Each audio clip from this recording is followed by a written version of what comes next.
I don't need a man, but if I get pregnant, I demand that the government make sure that the man I had sex with supports the child that he has no legal rights to. I don't need a man, but if I divorce one, I demand that the government give me a portion of his salary for the rest of his life. I don't need a man, but if my ex-husband or ex-lover can't supply enough money for my children and I, then I demand that the taxpayers support us. I don't need a man, but I demand that standards be lowered and incentives be provided so that I can compete with men in any field that I like. I don't need a man, but I demand that I have free childcare and health care for my children. I don't need a man, but I demand to get paid just as much as a man, even if I'm a worse employee. I don't need a man, but I demand maternity leave from my employer. I don't need a man, but I demand that anywhere I go be a safe space where my delicate sensibilities won't be offended by hearing something I don't like. These delicate sensibilities of mine must be protected by any means necessary. Social pressure, university speech codes, hate speech laws, or even the threat of violence from manginas.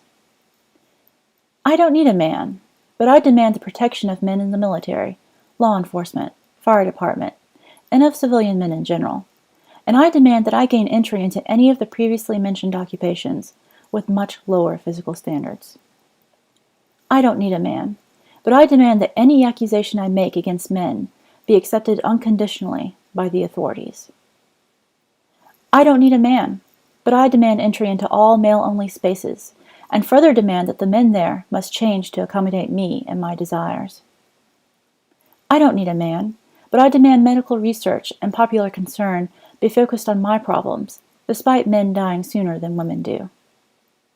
I don't need a man, but I demand free birth control, and I will call it a war on women if someone objects to paying for my reproductive choices. I don't need a man. I just demand that men be forced to provide all the services that they traditionally have in the past, but this time free of charge and with society's contempt instead of accolades. Why is it that feminists claim to need so little and yet demand so much? Have feminists ever thought to consider that they may be disliked because they make women weak rather than making them strong? You see, men and women have worked together for countless millennia to survive in this harsh world together. Men have done their part.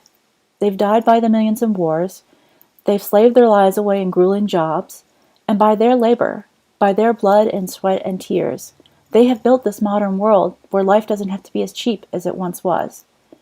Modern Western civilization is a place of prosperity, where women no longer die by droves in childbirth, where natural predators no longer prowl the woods in search of human prey, and where we don't need to live in constant fear of a rival tribe invading and enslaving or exterminating us. Yes, it's a great world that Western men have built. But despite all of our comforts and luxuries and protections, men still serve as the backbone of this society. Men still work incredibly hard to maintain what we have, and even build a brighter future. They are still needed to provide for women and children, to protect us from criminals and hostile nations. Unfortunately, feminists have largely succeeded in creating a society where the labor of men is divorced from those hard-working men getting credit for it. Men are now forced by law to support women, regardless of how they may be treated by them. And women in turn no longer view men as powerful protectors and supporters, but rather as slaves, to be forced into service and tossed away when they fail to amuse. Oh, but the fruits of an abandoned man's labor is not to be abandoned. The discarded male can continue to work to support the woman who no longer wants anything to do with him. Is it any wonder why women in this society have no respect for men, when everything that men have traditionally provided, and continue to provide, is supplied by the government instead? Is it any wonder why women who have evolved to respect strength and power look not to men, but instead to the government as their provider and protector?